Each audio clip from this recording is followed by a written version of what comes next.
आज से लाखों साल पहले सत्य युग में पाताल लोक के असुरों के दो भाई राजा थे, रंभ और करंभ।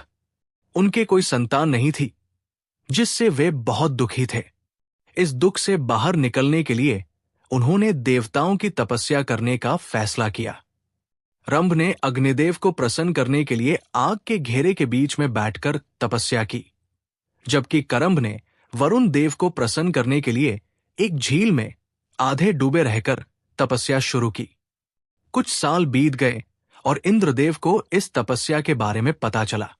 उन्हें लगा कि ये दोनों असुर वरदान मिलने के बाद देवताओं को नुकसान पहुंचाएंगे।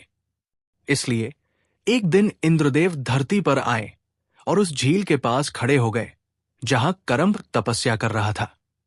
इंद्रदेव ने एक बड़ा मगरमच्छ का रूप लिया और झील में घुसकर करंभ पर हमला कर दिया। करंभ तड़प तड़प कर उसी झील में मर गया। तपस्या करते हुए ही रंभ को इस घटना का एहसास हो गया था। उसने अपनी तपस्या की शक्ति से जान लिया कि मगरमच्छ और कोई नहीं, बल्कि खुद इंद्रदेव थे। रंभ अपने भाई करंभ से बहुत प्यार करता था और उसकी मौत का सदमा बर्दाश्त नहीं कर पाया। उसने अपनी तपस्या बीच में ही रोक दी और एक तलवार प्रकट करके खुद को मारने ही वाला था कि तभी अग्निदेव वहां प्रकट हो गए और उसे रोक दिया। अग्निदेव ने रंभ से मनचाहा वरदान मांगने को कहा। रंभ ने बहुत सोच विचार किया और इंद्रदेव के बुरे काम को ध्यान में रखते हुए अग्निदेव से एक ऐसा पुत्र मांगा जो इंद्र को हरा सके और तीनों लोकों पर राज कर सके। अग्निदेव न चाहते हुए भी रंभ को यह वरदान दे दिया कि जो भी स्त्री रंभ से प्यार करेगी वही उस शक्तिशाली संतान को जन्म देगी। इतना कहकर अग्निदेव गायब हो गए। समय बीतता गया और एक दिन एक भैंस वर्ग की राक्षसी को रंभ से प्यार हो गया। उस राक्षसी ने अपने कुल और परिवार के खिलाफ जाकर रंभ से शादी कर ली। हालांकि उनके परिवार और कुल को यह रिश्ता बिल्कुल मंजूर नहीं था। कुछ साल बाद उन दोनों के शारीरिक संबंध से वो राक्षसी गर्भवती हो गई। समय बीतता रहा। एक दिन कुछ महिषी राक्षसों ने रंभ और उस गर्भवती राक्षसी को अकेले पाकर उन पर हमला कर दिया। इस हमले में रंभ की वही मौत हो गई। अपनी होने वाली संतान को बचाने के लिए वो राक्षसी वहां से भागने लगी, लेकिन वे राक्षस उसका पीछा करने लगे। भागते भागते वो यक्षों के इलाके में पहुंच गई। वहां पहुंचकर उसने यक्षों को सारी बात बताई। तब यक्ष उसकी रक्षा के लिए वहां खड़े हो गए। कुछ देर बाद वे महिषी राक्षस भी वहां पहुंच गए और यक्षों और राक्षसों के बीच युद्ध शुरू हो गया। इस युद्ध में यक्षों ने उन सभी महिषी राक्षसों को मार गिराया और उस राक्षसी की रक्षा करने का जिम्मा ले लिया। वो राक्षसी अपने पति रंभ से बहुत प्यार करती थी और उसकी मौत का सदमा सहन नहीं कर पा रही थी। थोड़ी देर बाद यक्षों ने रंभ के शव को अंतिम संस्कार के लिए तैयार किया और उस राक्षसी को इसकी जानकारी दी। फिर जब यक्षों ने रंभ की चिता को आग लगाई तो वो खुद को रोक नहीं पाई और उस जलती हुई चिता में कूद गई। रंभ के साथ साथ वो भी चिता की आग में जलकर खत्म हो गई। कुछ देर तक चिता जलती रही, लेकिन फिर उसकी आग ने एक भयंकर रूप ले लिया। उस जलती चिता से एक बहुत ही बलवान और पहाड़ जैसा दिखने वाला असुर बाहर निकला, जिसे देखकर सभी यक्ष घबरा गए। वो सृष्टि का पहला ऐसा असुर था जिसे अपने और अपने लक्ष्य के बारे में सब कुछ पहले से ही पता था। वो असुर कोई और नहीं बल्कि शक्तिशाली महिषासुर था। कुछ देर बाद उसी जलती चिता से एक और जोरदार धमाका हुआ और उसमें से एक और असुर बाहर आया। वो असुर और कोई नहीं बल्कि खुद रंभ था, जिसने दोबारा जन्म लिया था। इस जन्म में वो रक्तबीज था। ये सब रंभ की अग्निदेव की तपस्या का ही नतीजा था। इसके बाद रक्तबीज ने महिषासुर से पाताल लोक चलने को कहा, लेकिन महिषासुर ने साफ मना कर दिया। उसने कसम खाई कि वो तपस्या और सारी शक्तियां पाने के बाद ही पाताल लोक में कदम रखेगा। इसके बाद महिषासुर ब्रह्मादेव की तपस्या करने निकल पड़ा। वो एक शांत जंगल में गया, एक हवन कुंड बनाया और उसमें बैठकर तपस्या करने लगा। ब्रह्मादेव को प्रसन्न करने के लिए वो एक बहुत ही कठिन तपस्या में लीन हो गया। तपस्या कुछ साल तक चलती रही और एक लंबे समय बाद वो दिन आ गया जब ब्रह्मादेव महिषासुर से खुश होकर प्रकट हुए। उन्होंने महिषासुर से वरदान मांगने को कहा। महिषासुर ने सीधे अमर होने का वरदान मांगा, लेकिन ब्रह्मादेव ने मना कर दिया और कोई और वरदान मांगने को कहा। महिषासुर ने बहुत सोच समझकर एक ऐसा वरदान मांगा जिसमें कोई भी देवता या राक्षस उसका वध न कर सके। दरअसल महिषासुर स्त्रियों को बहुत कमजोर समझता था। उसे हमेशा लगता था कि अगर पुरुष उसका कुछ नहीं बिगाड़ सकते तो ये स्त्रियां उसका क्या ही कर पाएंगी। उसने खुशी खुशी ब्रह्मादेव से ये वरदान मांग लिया। ब्रह्मादेव ने महिषासुर को ये वरदान दिया कि सिर्फ एक महाशक्तिशाली स्त्री ही उसे मार सकती है, और इतना कहकर वे गायब हो गए। इसके बाद महिषासुर जोर जोर से हंसने लगा। फिर वो और भी अधिक वरदान और शक्तियां पाने के लिए निकल पड़ा। हर वरदान पाने के बाद उसकी शक्ति पाने की लालसा बढ़ती ही गई। उसने कई अलग अलग देवताओं से शक्तियां हासिल की, जिसके बाद महिषासुर उस समय पूरे ब्रह्मांड का सबसे शक्तिशाली असुर बन गया था। फिर महिषासुर पृथ्वी के कोने कोने में जाकर खूब मारकाट मचाने लगा।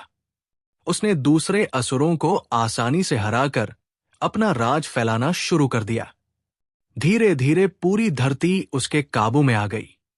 महिषासुर यही नहीं रुका, उसने स्वर्ग पर भी कब्जा करने की ठान ली। उसने अपना एक दूत स्वर्ग लोक भेजा और उस दूत ने इंद्रदेव को स्वर्ग लोक खाली करने का संदेश सुनाया। यह सुनकर इंद्रदेव बहुत गुस्सा हुए और उन्होंने समय बर्बाद किए बिना सभी देवताओं के साथ महिषासुर पर हमला कर दिया। जवाब में महिषासुर ने देवताओं को मुंहतोड़ जवाब दिया और उन्हें वापस स्वर्ग लोक भागने पर मजबूर कर दिया। देवता महिषासुर से आसानी से हारकर स्वर्ग वापस आ गए, लेकिन महिषासुर ने उनका पीछा इतनी आसानी से नहीं छोड़ा। महिषासुर ने भी बिना समय बर्बाद किए देवताओं के पीछे पीछे स्वर्ग पहुंच गया और पहुंचते ही अपनी असुर सेना के साथ देवताओं पर हमला बोल दिया। इसके बाद स्वर्ग में भी देवताओं ने महिषासुर और उसके असुरों के साथ खूब बहादुरी से युद्ध किया, लेकिन अंत में महिषासुर की शक्ति के आगे देवताओं को स्वर्ग से भी भागना पड़ा। अब स्वर्ग लोक पर भी महिषासुर का कब्जा हो चुका था, जिससे उसकी छाती और भी चौड़ी हो गई थी। इधर देवता स्वर्ग से भागकर सीधे ब्रह्मादेव के पास चले गए और उनसे महिषासुर को दंड देने की प्रार्थना करने लगे, लेकिन ब्रह्मादेव ने साफ मना कर दिया। निराश होकर देवता सीधे वैकुंठ लोक यानी भगवान विष्णु के पास चले गए। इंद्रदेव और सभी देवता भगवान विष्णु के पास पहुंचे और उन्हें सारी बात बताई। भगवान विष्णु बहुत क्रोधित हुए और देवताओं की बातों से सहमत हुए। फिर भगवान विष्णु और सभी देवता पृथ्वी पर स्थित कैलाश की ओर चल पड़े, जहां त्रिदेवों में से एक, देवों के देव महादेव, अपनी ध्यान साधना में लीन थे। तभी कैलाश में भगवान विष्णु सहित सभी देवताओं का आगमन हुआ। फिर सभी देवताओं ने महादेव को महिषासुर के आतंक के बारे में बताया। इसके बाद महादेव, भगवान विष्णु और सभी देवताओं ने महिषासुर से युद्ध करने की योजना बनाई, लेकिन युद्ध से पहले देवताओं ने महिषासुर को स्वर्ग लोक से अपना अधिकार छोड़ने की सूचना भेजी, जिसे महिषासुर ने ठुकरा दिया। इसके बाद महादेव, भगवान विष्णु और सभी देवता स्वर्ग लोक की ओर निकल पड़े, जहां महिषासुर स्वर्ग के सिंहासन पर स्वर्ग का राजा बनकर बैठा था। महिषासुर ने भी होने वाले युद्ध का अंदाजा लगा लिया था और उसने भी युद्ध की तैयारियां शुरू कर दी थी। देखते देखते स्वर्ग पर देवताओं का आगमन शुरू हो गया। सभी देवताओं का नेतृत्व भगवान विष्णु कर रहे थे। यहां तक कि महादेव भी युद्ध में भाग लेने के लिए देवताओं के साथ स्वर्ग पहुंच चुके थे। इसके बाद महिषासुर की तरफ से युद्ध का बिगुल बज चुका था। फिर देवताओं और असुरों के बीच एक भयानक महायुद्ध शुरू हो गया। इसके बाद भगवान विष्णु और सभी देवता मिलकर महिषासुर और उसके खास योद्धाओं पर टूट पड़े। फिर महिषासुर ने भी देवताओं पर बहुत शक्तिशाली वार करना शुरू कर दिया। महिषासुर अकेले ही इंद्रदेव सहित कई देवताओं पर भारी पड़ने लगा। इसके बाद भगवान विष्णु सामने आए और अपनी गदा से महिषासुर को धूल चटाने लगे। तब महिषासुर एक भैंसे का रूप लेकर युद्ध के बीच में गायब हो गया और फिर अपने असली रूप में आकर देवताओं पर दोबारा टूट पड़ा, जिससे कई देवता घायल हो गए।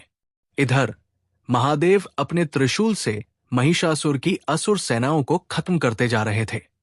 अपनी सेना को खत्म होते देख महिषासुर ने अपनी शक्ति से और भी ज्यादा संख्या में सेना बनाना शुरू कर दिया और जोर जोर से हंसने लगा। इधर महादेव, भगवान विष्णु और अन्य देवता हर बार महिषासुर की सेना को खत्म करते जाते और महिषासुर हर बार अपनी सेना को पहले से भी ज्यादा संख्या में पैदा करता जाता। काफी समय तक ऐसा ही चलता रहा, जिसके बाद महादेव और भगवान विष्णु महिषासुर पर बहुत ज्यादा गुस्सा हो गए और अपने महास्त्र त्रिशूल और सुदर्शन चक्र को महिषासुर पर छोड़ दिया। महादेव के हाथ से निकला त्रिशूल और भगवान विष्णु के हाथ से निकला सुदर्शन चक्र महिषासुर के शरीर से टकराकर वापस अपने स्वामी के पास लौट गए, क्योंकि महिषासुर की रक्षा खुद ब्रह्मादेव की शक्तियां कर रही थी, जो महिषासुर ने ब्रह्मादेव से वरदान में पाई थी। ये देखकर सभी देवता हैरान रह गए और वहां महिषासुर जोर जोर से हंसने लगा। तभी अचानक महादेव और भगवान विष्णु को ब्रह्मादेव का संकेत मिला। ब्रह्मादेव ने दोनों त्रिदेवों को युद्ध क्षेत्र से वापस लौटने का इशारा किया। इसके बाद दोनों त्रिदेव युद्ध क्षेत्र से गायब हो गए। ये देखकर सभी देवता भी दोनों त्रिदेवों के पीछे पीछे युद्ध क्षेत्र से चले गए। इसके बाद महिषासुर और उसकी असुर सेना इस महायुद्ध को जीतने का जश्न मनाने लगे। इधर महादेव, भगवान विष्णु और सभी देवता कैलाश पहुंचे। इसके बाद वहां ब्रह्मादेव भी प्रकट हुए। फिर महादेव ने ब्रह्मादेव से युद्ध क्षेत्र से वापस बुलाने का कारण पूछा। ब्रह्मादेव ने महिषासुर को वरदान में दी गई शर्त के बारे में सभी देवताओं को फिर से याद दिलाया। इस पर देवताओं ने जवाब दिया कि ये बात तो सभी देवता पहले से ही जानते थे, लेकिन वे कर भी क्या सकते हैं। सृष्टि में ऐसी कोई स्त्री है ही नहीं जो महिषासुर के सामने टिक सके। इस पर ब्रह्मादेव ने कहा कि महिषासुर का अंत करने के लिए एक ऐसी स्त्री होनी चाहिए जिसके पास सभी देवताओं की थोड़ी थोड़ी शक्तियां हों और उस स्त्री के पास सभी देवताओं की शक्तियों को एक साथ संभालने और सही से इस्तेमाल करने की क्षमता भी हो। इस पर देवताओं ने पूछा कि आखिर इस सृष्टि में ऐसी कौन सी स्त्री है। तब ब्रह्मादेव के मुंह से देवी पार्वती का नाम निकला और उन्होंने कहा कि इस सृष्टि में सिर्फ देवी पार्वती ही है जो सभी देवी देवताओं की शक्तियों को एक साथ संभाल सकती है और उनका सही से इस्तेमाल भी कर सकती है। इसके बाद महादेव और भगवान विष्णु सहित सभी देवता बहुत खुश और उत्साहित हुए। तभी देवी पार्वती खुद का नाम सुनकर सभी देवताओं के सामने आ गई। सभी देवताओं ने देवी पार्वती का अभिवादन किया। इसके बाद देवी पार्वती ने भी सभी देवताओं को अभिवादन दिया और सृष्टि के कल्याण के लिए खुद को चुने जाने पर ब्रह्मादेव का आभार और खुद को बहुत भाग्यशाली भी बताया। इसके बाद महिषासुर से एक बहुत ही भयानक युद्ध करने के लिए महादेव ने देवी पार्वती को अपना त्रिशूल दिया। फिर भगवान विष्णु ने भी देवी पार्वती को अपना सुदर्शन चक्र दिया। इंद्रदेव ने अपना वज्र दिया। इसके बाद सूर्यदेव ने अपने रोम छिद्रों और किरणों का तेज भरकर एक ढाल, एक दिव्य तलवार और सवारी के लिए एक दिव्य शेर दिया। इसके बाद विश्वकर्मा देव ने देवी को एक अभेद्य कवच दिया, साथ ही कई और अस्त्र भी दिए। और अंत में सभी त्रिदेवों सहित सभी देवताओं ने अपनी अपनी शक्तियों का कुछ हिस्सा देवी को दिया। फिर देवी पार्वती ने अपना असली रूप महाशक्ति देवी दुर्गा का रूप लिया। इधर महिषासुर स्वर्गलोक से ऊबकर अब पृथ्वी पर ही रहते हुए तीनों लोकों का राजा बन बैठा था। पूरे ब्रह्मांड में महिषासुर की प्रसिद्धि फैल चुकी थी। वह पृथ्वी सहित पूरे ब्रह्मांड के ज्यादातर राज्यों को जीतकर उनका राजा बन बैठा था। एक दिन जब वो अपने सिंहासन पर बैठकर अपने असुर सैनिकों को कहीं हमला करने का आदेश दे ही रहा था, तभी अचानक उसके राज्य की जमीन थर्राने लगी, जैसे कहीं भूकंप आया हो। जब वो अपने महल के बाहर निकला तो उसने देखा कि उसके असुर सैनिकों में भगदड़ मची हुई है।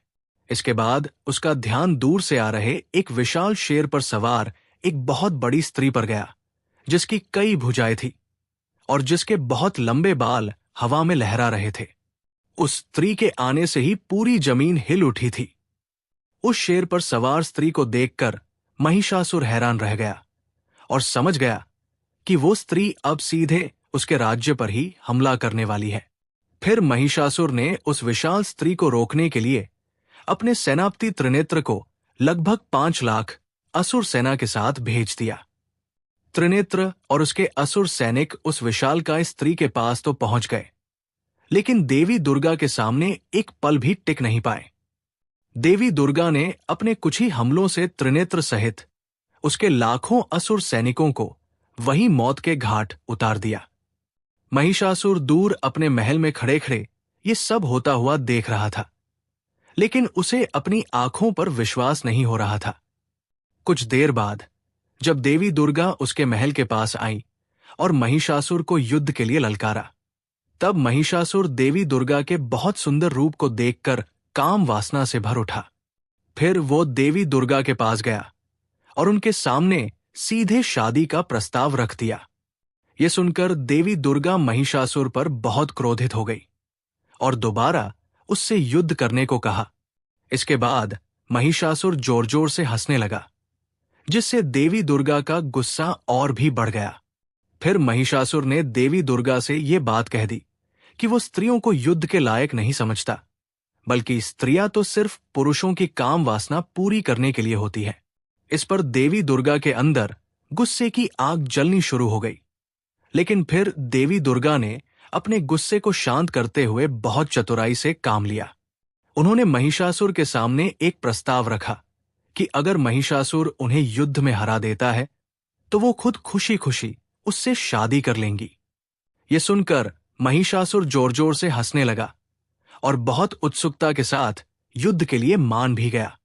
इसके बाद महिषासुर ने भी अपना आकार देवी दुर्गा जितना ही विशाल बना लिया, लेकिन उसकी ऊंचाई देवी दुर्गा के बराबर नहीं हो पाई और महिषासुर कद में देवी दुर्गा से छोटा ही रह गया। इस पर देवी दुर्गा मुस्कुराने लगी और महिषासुर दांत पीसता रह गया। फिर महिषासुर ने अपनी तरफ से पहला वार देवी दुर्गा पर कर दिया। वो देवी दुर्गा पर अपनी आंखों से बहुत घातक रोशनी से लगातार हमला करता रहा, जिसे देवी दुर्गा अपने ढाल से रोकने लगी। फिर देवी दुर्गा ने अपने ढाल से महिषासुर के वार को रोकते हुए उसके ऊपर दिव्य आग का इस्तेमाल किया, लेकिन दिव्य आग से महिषासुर को कुछ खास नुकसान नहीं हुआ। इसके बाद देवी दुर्गा ने अपनी तलवार से महिषासुर पर एक तेज वार किया, जिससे उसका कंधा घायल हो गया। फिर महिषासुर ने देवी दुर्गा का ध्यान भटकाने के लिए अपनी शक्ति से लाखों असुरों को पैदा कर देवी दुर्गा को युद्ध में व्यस्त कर दिया। इतनी बड़ी संख्या में हथियारों के साथ असुर सेना को एक साथ सामने आता देख देवी दुर्गा ने एक जोरदार दहाड़ लगाई और अपने शेर पर बैठकर उन लाखों असुरों पर टूट पड़ी। ये महायुद्ध होता हुआ पूरा ब्रह्मांड बहुत उत्सुकता के साथ देख रहा था। देवी दुर्गा ने तेज रफ्तार से दौड़ते हुए शेर पर बैठे बैठे ही अपनी तलवार और सुदर्शन चक्र से असुरों का नाश करना शुरू कर दिया। इतनी बड़ी महावीरांगना को देखकर पूरी असुर सेना कांपते हुए पीठ दिखाकर तेजी से भागने लगी, लेकिन देवी दुर्गा ने किसी को भी भागने नहीं दिया, बल्कि सबका नाश करके उस अशांत युद्ध भूमि को पूरी तरह से शांत कर दिया। इसके बाद पूरे शांत युद्ध भूमि में हर जगह सिर्फ धूल ही धूल उड़ने लगी। फिर देवी दुर्गा उस धुंधले पड़े युद्ध भूमि में महिषासुर को ढूंढने लगी, लेकिन महिषासुर कहीं भी दिखाई नहीं दे रहा था। तभी अचानक महिषासुर ने देवी दुर्गा के पीछे से आकर एक तेजधार दिव्य तलवार से उनकी भुजाओं पर वार कर दिया, जिससे देवी दुर्गा कुछ हद तक घायल भी हो गई। देवी दुर्गा ने गुस्से में आकर उसके पीछे सुदर्शन चक्र छोड़ दिया। फिर महिषासुर ने सुदर्शन चक्र को चकमा देने के लिए भैंसे का रूप ले लिया, जिसके बाद सुदर्शन चक्र महिषासुर को कहीं भी न पाकर वापस देवी दुर्गा के पास लौट आया। इसके बाद देवी दुर्गा महिषासुर को फिर से उस धूल से भरे युद्ध के मैदान में ढूंढने लगी, लेकिन महिषासुर उन्हें कहीं भी दिखाई नहीं दे रहा था। फिर देवी दुर्गा ने अपने शेर को महिषासुर को ढूंढने के लिए लगा दिया। समय बीतता गया और फिर शेर ने अचानक भैंसे का रूप लिए महिषासुर को ढूंढ ही लिया और उस पर हमला बोल दिया। लेकिन भैंसे का रूप लिए महिषासुर के सामने शेर ज्यादा देर तक टिक नहीं पाया और उसने शेर को अपनी जोरदार टक्कर से घायल कर दिया। शेर की दर्द भरी दहाड़ सुनकर देवी दुर्गा फुर्ती से वहां चली आईं और शेर को सहलाने लगी। लेकिन शेर ने देवी दुर्गा पर ही हमला कर दिया, क्योंकि दरअसल वो शेर कोई और नहीं बल्कि शेर का रूप लिए महिषासुर ही था। ये देखकर देवी दुर्गा बहुत गुस्सा हो गई और महिषासुर पर त्रिशूल लेकर कूद पड़ी। लेकिन महिषासुर अपनी माया से अचानक वहां से गायब हो गया। ऐसे ही युद्ध होते होते लगभग 9 दिन बीत चुके थे और अब देवी दुर्गा महिषासुर के साथ साथ अपने शेर को भी ढूंढने लगी। महिषासुर के छलकपट से देवी दुर्गा बहुत गुस्से में थी। उनका गुस्सा चरम पर था। इसी बीच देवी दुर्गा ने अपने शेर को बेहोश अवस्था में देखा। उसे देखते ही देवी दुर्गा समझ गई कि ये उनका अपना शेर ही है। फिर देवी दुर्गा शेर की तरफ आगे बढ़ ही रही थी कि दूसरी तरफ से महिषासुर भैंसे का रूप लिए तेजी से देवी दुर्गा की तरफ दौड़ता चला आया। महिषासुर ने अपनी पूरी ताकत लगाकर देवी दुर्गा को बड़ी तेजी से पीछे की तरफ धकेलते हुए काफी दूर तक लेकर जाने लगा, यहां तक कि एक बहुत बड़ी चट्टान को भी तोड़ते हुए महिषासुर देवी दुर्गा को काफी पीछे धकेल ही गया। ऐसे ही धकेलते हुए वो देवी दुर्गा को लिए काफी दूर पहुंच गया। लेकिन फिर अचानक देवी दुर्गा ने अपना संतुलन बनाते हुए महिषासुर को वहीं रोक दिया। इसके बाद महिषासुर ने बहुत जोर लगाया, लेकिन देवी दुर्गा को थोड़ा भी हिला नहीं पाया। फिर देवी दुर्गा ने अपने जोरदार मुक्के से महिषासुर की पीठ पर वार किया, जिससे महिषासुर जमीन पर गिर पड़ा और करहाने लगा। फिर देवी दुर्गा ने अपने पैरों से उसे पलटकर उसकी छाती में त्रिशूल से वार कर दिया। इसके बाद महिषासुर जोर जोर से करहाने लगा। फिर वो रोने भी लगा और देवी दुर्गा से माफी मांगने लगा। उसने ये भी मान लिया कि एक स्त्री को कमजोर समझना उसकी सबसे बड़ी भूल थी और अपने सभी बुरे कामों के लिए देवी दुर्गा से माफी की उम्मीद करने लगा। इसके बाद देवी दुर्गा दया से भर गई और महिषासुर को एक वरदान दिया कि भविष्य में देवी दुर्गा यानी खुद के साथ साथ महिषासुर की भी पूजा की जाएगी। इसके बाद महिषासुर तड़प तड़प कर देवी दुर्गा के हाथों मोक्ष पाने की इच्छा करने लगा। इसके बाद देवी दुर्गा ने उसकी इच्छा को पूरा करते हुए अपनी तलवार के एक ही वार से महिषासुर का सिर धड़ से अलग कर दिया। फिर सभी देवी देवताओं ने देवी दुर्गा के ऊपर फूलों की बारिश कर दी, क्योंकि पूरा ब्रह्मांड महिषासुर के आतंक से मुक्त हो चुका था। और साथ ही सभी देवी देवताओं ने देवी दुर्गा को एक और नया नाम दिया, जो महिषासुर मर्दिनी कहलाया। इसके बाद देवी दुर्गा खुशी खुशी अपने शेर के पास गई और उसके सिर पर हाथ रखकर उसे होश में लाकर पहले जैसा ताकतवर बना दिया और फिर उस पर बैठकर कैलाश की ओर चल पड़ी।